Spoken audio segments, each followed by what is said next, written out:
Nouvelle édition sur le RTV. Bonsoir à tous, voici les titres de ce 20h. Patrice Talon est de retour à Cotonou. Le chef de l'État a pris part à l'investiture du président tchadien Idriss Déby Itno à suivre le point de la visite du chef de l'État au Tchad puis au Congo-Brazzaville.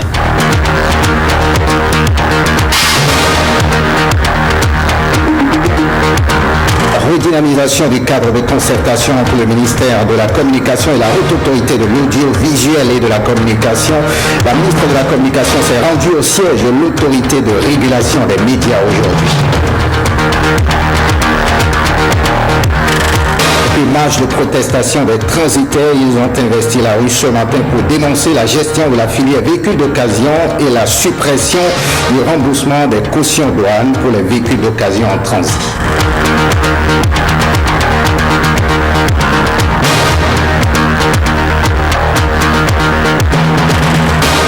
Bienvenue si vous nous rejoignez. Bonsoir à tous. Retour à Cotonou du chef de l'État. Cet après-midi, le président de la République était au Tchad, puis au Congo-Brazzaville à l'invitation de ses homologues Idriss Déby Itno et Denis Sassou Nguesso dans la capitale tchadienne. Et à l'instar de nombreux de ses pairs de la sous-région, Patrice Talon a assisté à la cérémonie d'investiture du président Idriss Déby Itno. Le ministre des Affaires étrangères et de la coopération nous fait ici le point de la visite du chef de l'État. On l'écoute. Le président Patrice Talon vient d'effectuer une visite à l'extérieur.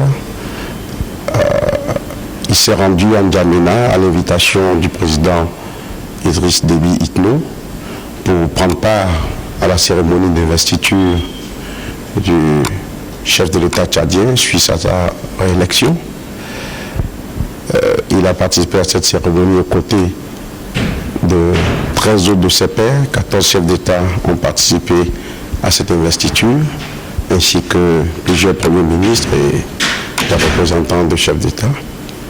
Le président en a profité pour échanger non seulement avec le président qu'il a invité, mais aussi avec d'autres chefs d'État qui participaient à cette cérémonie. Je dois aussi ajouter que sur le chemin de retour, le président Talon a effectué une escale que l'on peut considérer comme une brève visite de travail au Congo-Brazzaville, où nous avons pris part à une visite à l'invitation du président Denis Sassou Nguesso. Le chef de l'État en a profité pour discuter aussi avec son homologue congolais des différents aspects liés à notre coopération avec ce pays. En résumé, je dois vous dire que avec ces deux pays, la République du Tchad et la République du Congo, Brazzaville, les relations sont excellentes et il nous a instruit de faire en sorte que les sujets qui ont été discutés fassent l'objet d'un suivi rigoureux ici à partir de Cotonou, allant dans le sens d'une consolidation de nos relations fraternelles et amicales avec ces deux pays. Partons pour le septentrion à Parakou, célébration du centenaire de naissance du feu président Hubert Maga. Une messe a été célébrée aujourd'hui par l'archevêque Pascal Oukoué. Regardez.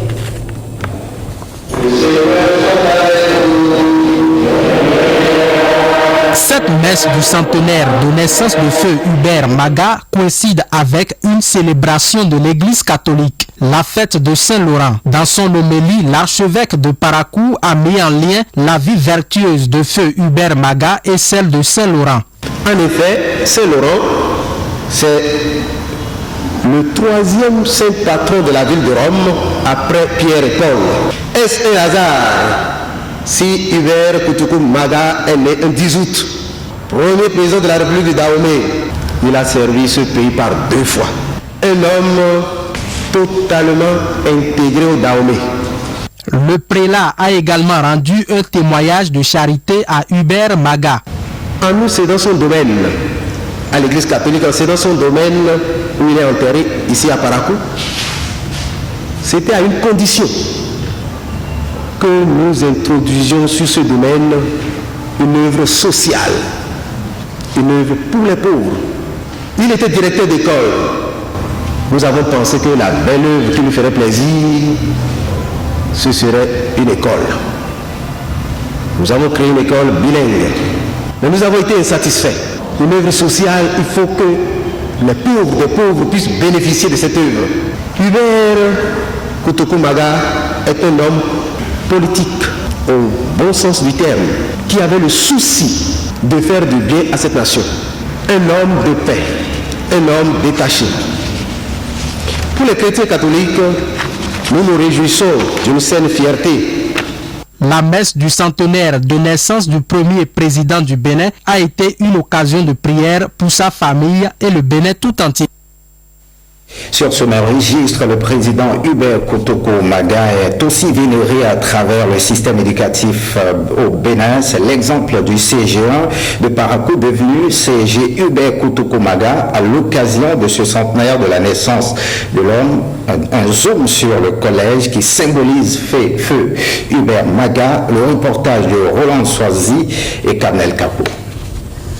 Devenu, depuis 2000, année de décès de l'homme, le collège d'enseignement général Hubert Koutokou-Maga, en cette date marquant l'histoire, renvoie au temps jadis. On l'appelait avant cours normal. Cours normal, certainement une école qui formait les instituteurs dans le pays. Ensuite, le cours normal est devenu le CG1. À partir de l'année 2000, le collège a pris le nom de Hubert Maga, le CG Hubert Koutokou-Maga. La décision du gouvernement béninois d'immortaliser ce digne fils du Bénin est bien appréciée par le corps enseignant et les apprenants. C'était CG1, mais après que nous soyons partis, le nom a changé et c'est devenu encore CG Hubert Koutokou-Maga. Je crois que ce nom-là, ça a fait du bien à l'établissement. Ça continue, n'est-ce pas, de permettre aux élèves qui ne connaissaient pas, aux jeunes élèves, aux enfants qui ne connaissaient pas le feu Hubert Koutokou-Maga, de se renseigner sur sa personne, sur ce qu'il a été dans ce pays. Ça, c'est déjà une des raisons.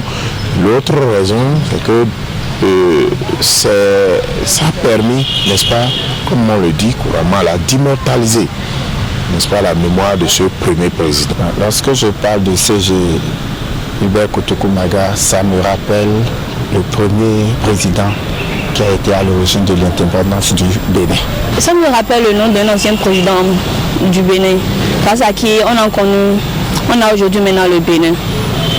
Et il est le premier président de l'indépendance. Environ 16 ans d'existence de ce lieu de savoir au nom du président Hubert Koutokou-Maga. En cette 100e date de son anniversaire de naissance, les responsables de ce collège se demandent si le père de l'indépendance ne méritait pas mieux. Toujours dans le cadre de la célébration centenaire du feu Hubert Maga, une marche inaugurale a été organisée aujourd'hui à Parakou. Ikilero Gumoseo nous en dit davantage.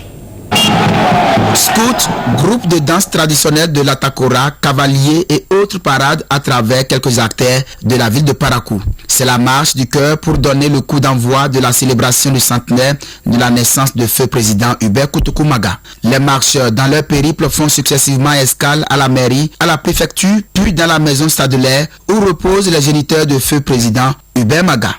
Le sens que nous donnons à votre marche et à cette célébration, c'est le sens de la paix. La paix pour le Bénin, la paix pour la ville de Parakou. Le point de chute du cortège est le mausolée du premier président du Bénin, Akpebié. Ici, dans sa dernière demeure, les scouts exécutent la Saint-Hubert avant le recueillement conduit par le père Hyacinthe Kochoni.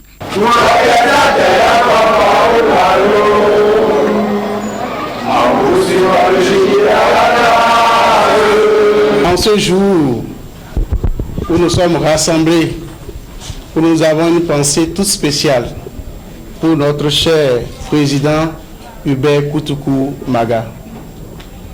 Prions pour lui en ce jour de grâce. Prions pour chacune de nos personnes.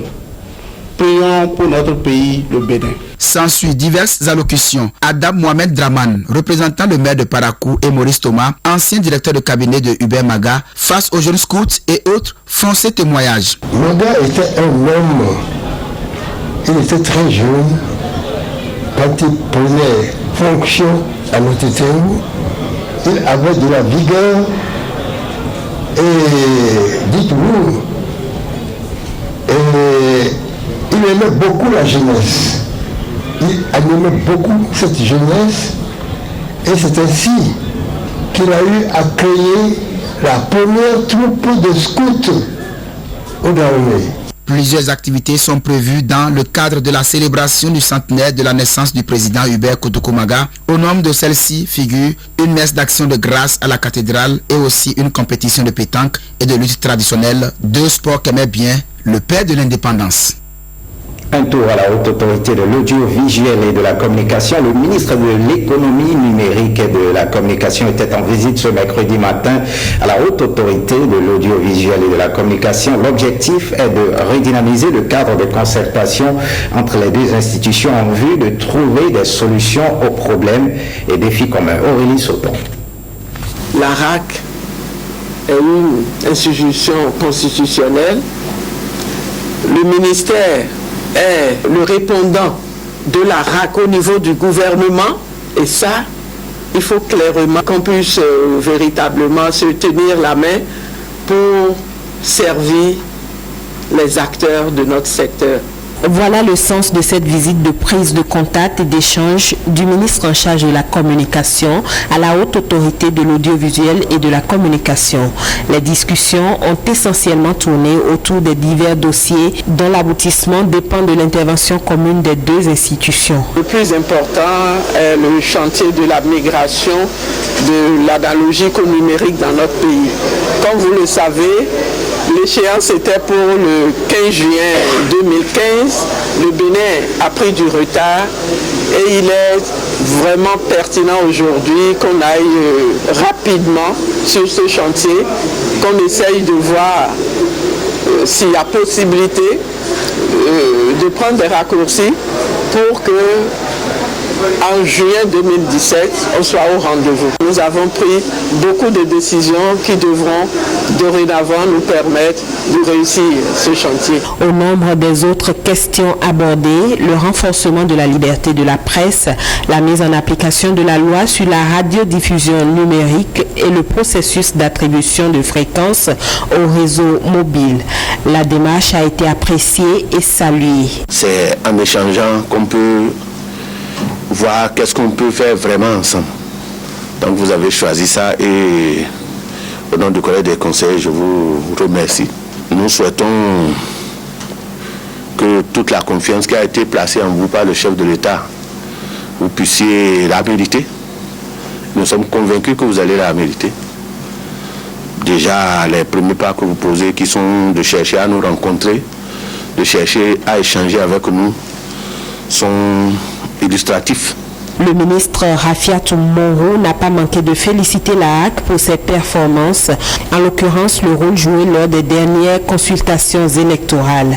Cette visite marque ainsi le départ pour la redynamisation de la collaboration entre les deux entités.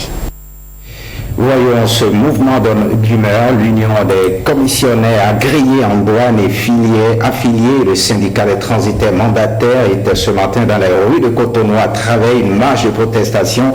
Ils dénoncent la gestion de la filière véhicules d'occasion et les mesures du gouvernement de surseoir au remboursement des cautions douane pour les véhicules d'occasion en transit. Suivez un extrait de leur motion de protestation au micro de Uvaïs Balogun et Bruno Rotepo.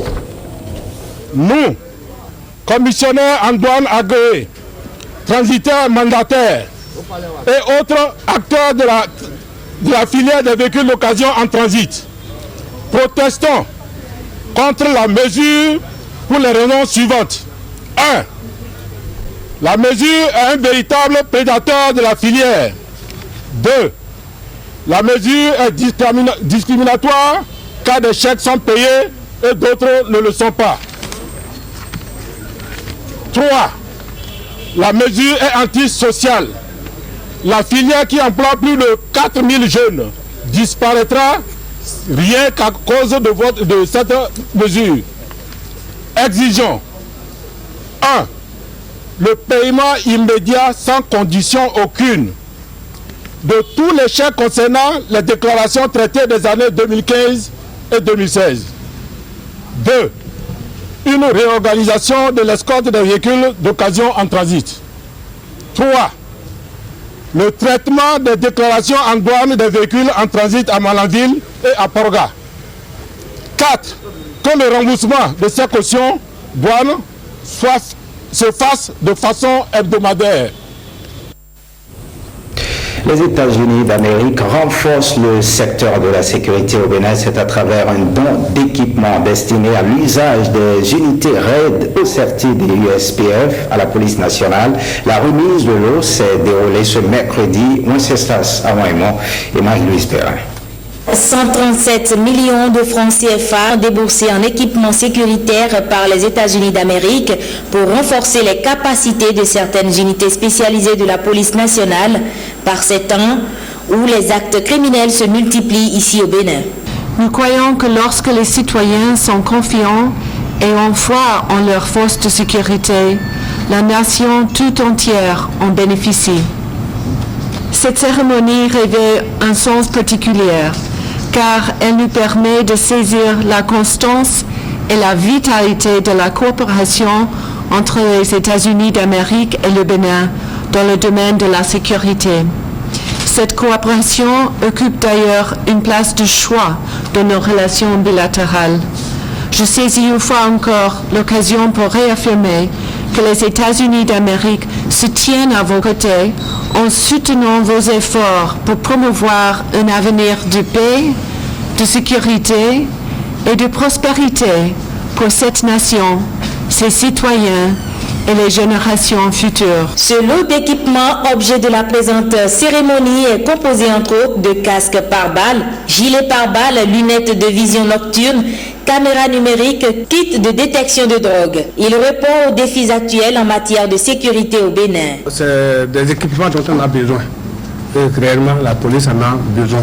C'est très bien ciblé. Et c'est des équipements qui nous font économiser de l'argent. Nous sommes confrontés à une montée de l'insécurité.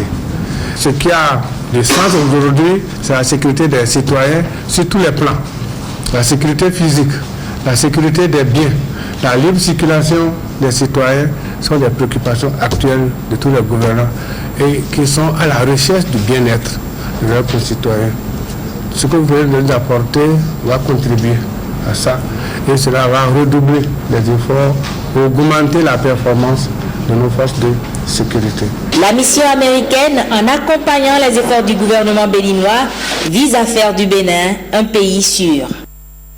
Et on parle droit de l'homme en prélude à l'évaluation du Bénin à la 28e session des Nations Unies sur ses efforts en matière de respect des droits humains. L'ONG Changement Social Bénin passe en revue les recommandations faites au Bénin à l'issue de la précédente session. C'est à la faveur d'un atelier de vulgarisation des dites recommandations qui a eu lieu ce jour à Cotonou.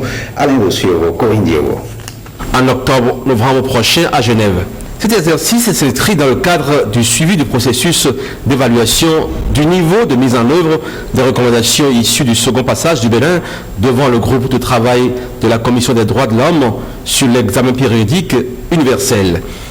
Un processus pour lequel le Bénin sera à nouveau évalué à la 28e session de la dite commission qui se tiendra en octobre-novembre prochain à Genève. Toujours que le suivi que les OSC font derrière, le gouvernement permet en fait d'accélérer le processus ou du moins permet à l'État de se rappeler qu'il est engagé sur tel processus. Donc c'est ce que nous essayons de faire en synergie avec d'autres OSC afin que l'État sache que oui, il n'est pas seul dans le processus. Pour le Bureau régional pour l'Afrique de l'Ouest du Haut Commissariat des Nations Unies aux droits de l'homme, ces assises s'intègrent si bien dans la perspective de l'organisation d'un atelier bilan pour amener les ONG défenseurs des droits humains à préparer la rédaction de rapports alternatifs. En termes de baromètre, nous avons déjà des recommandations, puisque ce sont des recommandations acceptées par l'État parti, qui vont servir de base à l'évaluation de l'évolution de la situation de la loi dans le pays.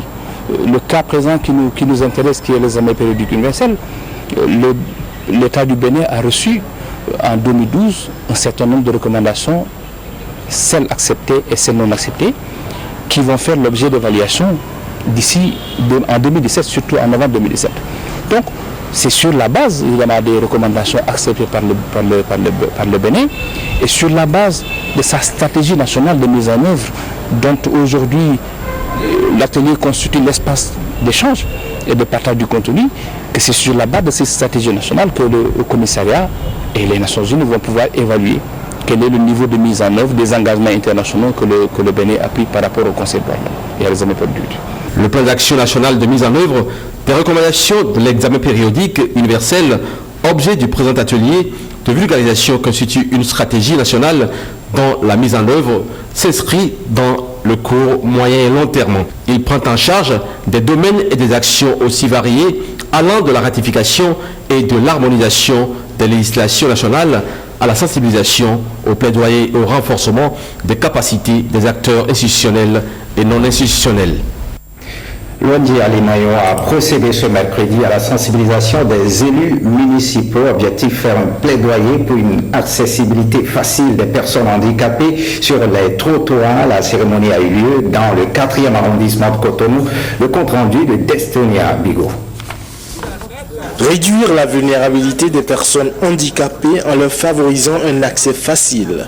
C'est tout le sens de cette rencontre de l'ONG Alinayo avec les élus locaux du 4e arrondissement. Les personnes à mobilité réduite traversent les voies plus lentement et leur risque de chute est plus élevé lorsque la surface du trottoir ou de la chaussée est irrégulière. Les personnes en fauteuil roulant seront pénalisées par l'absence de bateaux de trottoir ou d'itinéraires accessibles et elles auront sans doute plus de mal à éviter les véhicules. Des simples modifications dans l'environnement permettraient de réduire la vulnérabilité des personnes handicapées face aux accidents de la circulation. Mettre un revêtement tactile servirait à signaler aux personnes atteintes de déficience visuelle qu'elles s'approchent du bord d'une marche ou d'un trottoir et indique les passages sûrs. Une rencontre dont le bien fondé est salué par les autorités locales. Je voudrais vous dire que nous avons pris conscience, nous avons pris en compte vos doléances et qu'avec l'ONG Alinayo, toutes les initiatives qui vont dans le bien-être des personnes handicapées seront devenues. C'est un engagement que nous avons pris formellement. Le premier acte posé à l'endroit de ces personnes handicapées moteurs est l'édification des barrières de protection devant le centre de promotion sociale de Cotonou. Dernier sujet de cette édition du mardi 9 au samedi 13 août 2016, le Haut Conseil des Béninois de l'extérieur, HCBE, organise une semaine culturelle. Au programme, une exposition d'œuvres d'art, des stands de livres béninois, des tables rondes et des spectacles d'art d'artistes du Bénin vivant à l'étranger. Cette semaine culturelle a lieu à Cotonou avec comme lieu principal choisi le centre culturel chinois. Le président du comité transitoire du HCBE mondial livre le programme des manifestations dans cet entretien avec Calvador Alanou et Patrick Diosso. Une exposition de tableaux peints par un Béninois de l'extérieur. C'est l'une des attractions de la semaine culturelle organisée par le HCBE, au Conseil des Béninois de l'extérieur, une association de solidarité internationale reconnue d'utilité publique. Justement, le public est invité aux 5 jours d'activités de vacances d'été. Mardi 9 août, d'abord à la salle jaune du MAEC, ministère des Affaires étrangères et de la coopération. On a commencé ce matin par la cérémonie d'ouverture. Ensuite, dans l'enceinte du CCCC, Centre culturel chinois de Cotonou. Nous avons continué cet après-midi pour apprécier les tableaux qui nous sont proposés. Enfin, à la salle polyvalente du même centre où se déroulera le reste des activités. On termine la journée par ce spectacle. Allons comme ça. Mercredi 10 août, une exposition d'œuvres d'art et 2 tables rondes sur la littérature béninoise, d'une part en langue nationale, d'autre part en expression graphique comme les BD, bandes dessinées. Le public peut venir admirer les tableaux qui sont ici exposés jusqu'à jeudi. Jeudi 11 août, stand d'œuvres artistiques, table ronde, panel et face à face sur la littérature, un vecteur, la culture, un facteur, et l'art, un acteur du développement.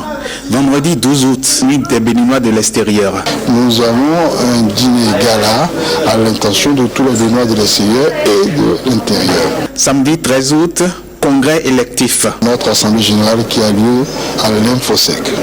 Art, plastique et littérature, moteur de développement. C'est le thème central de cette semaine culturelle où les Béninois de l'extérieur reviennent recharger leur batterie à l'intérieur de leur Bénin béni. Faites ce journal, merci de l'avoir suivi. Suivez à 21h le documentaire Parakou sur les traces de Hubert Maga et à partir de 22h les feuilletons, les choix de l'amour et Oui Vartio. Le journal du soir est prévu pour 23h30.